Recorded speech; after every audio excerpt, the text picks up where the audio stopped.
how to practice your repertoire on the New York City subway or the bus or really any other form of public transportation.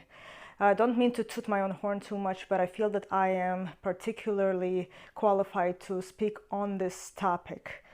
Here's a little backstory. So when I was doing my artist's diploma and completing my second master's degree at the same time in Westchester County, New York, I was living down here in Brooklyn, and I had a commute time of 2.5, somewhere between 2.5 and 3 hours each way. That was the one-way trip. So it turned out to be almost 6 hours of total commute time per day. That was usually 5 days a week. So to break it down, it would be about an hour and 15 minutes on the subway with a transfer, about 40 minutes on the MetroNorth if I was lucky to catch the express train, and somewhere around maybe 25 minutes to get to campus after that.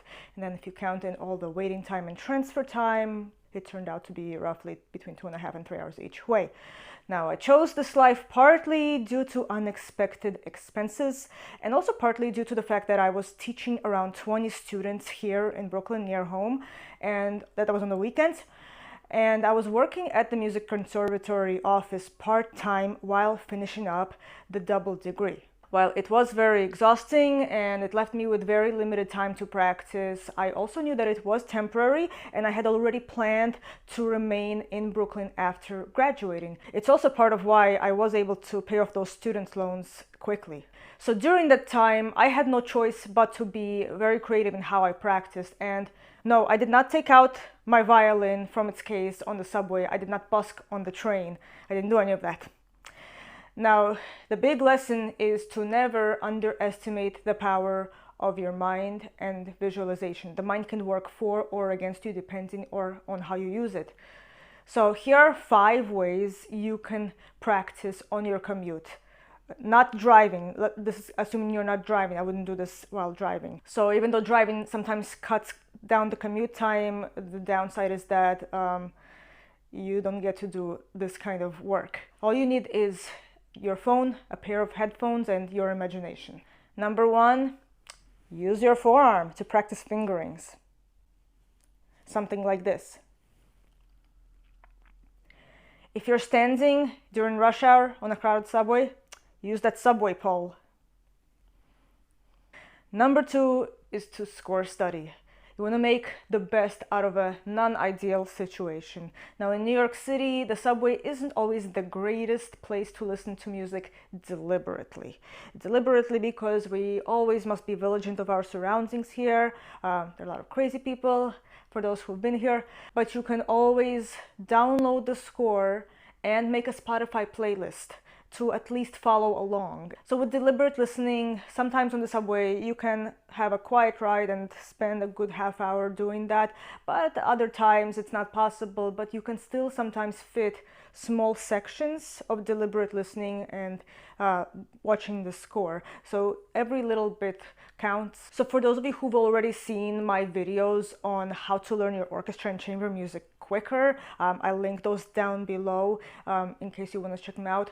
The score studying can be really useful for cutting down on time when learning the music, and actually you'll learn it even better this way. You cut down on the physical practice time and you just know it up here first. So you end up actually learning it better than if you otherwise start just learning the notes first. That would actually waste a lot of time in certain cases.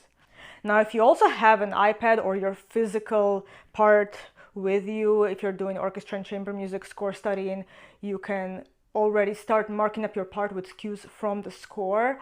But that's not necessary. You can just have an IMSLP score downloaded on your phone and listen to the Spotify playlist while scrolling through the score just on your phone. That already gets a lot done. Number 3, mental rehearsal or mental practice.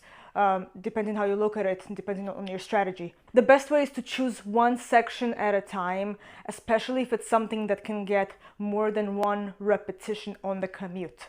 You can actually imitate spaced repetition this way by taking short breaks in between, or by choosing 2 sections and taking turns which one you are going over.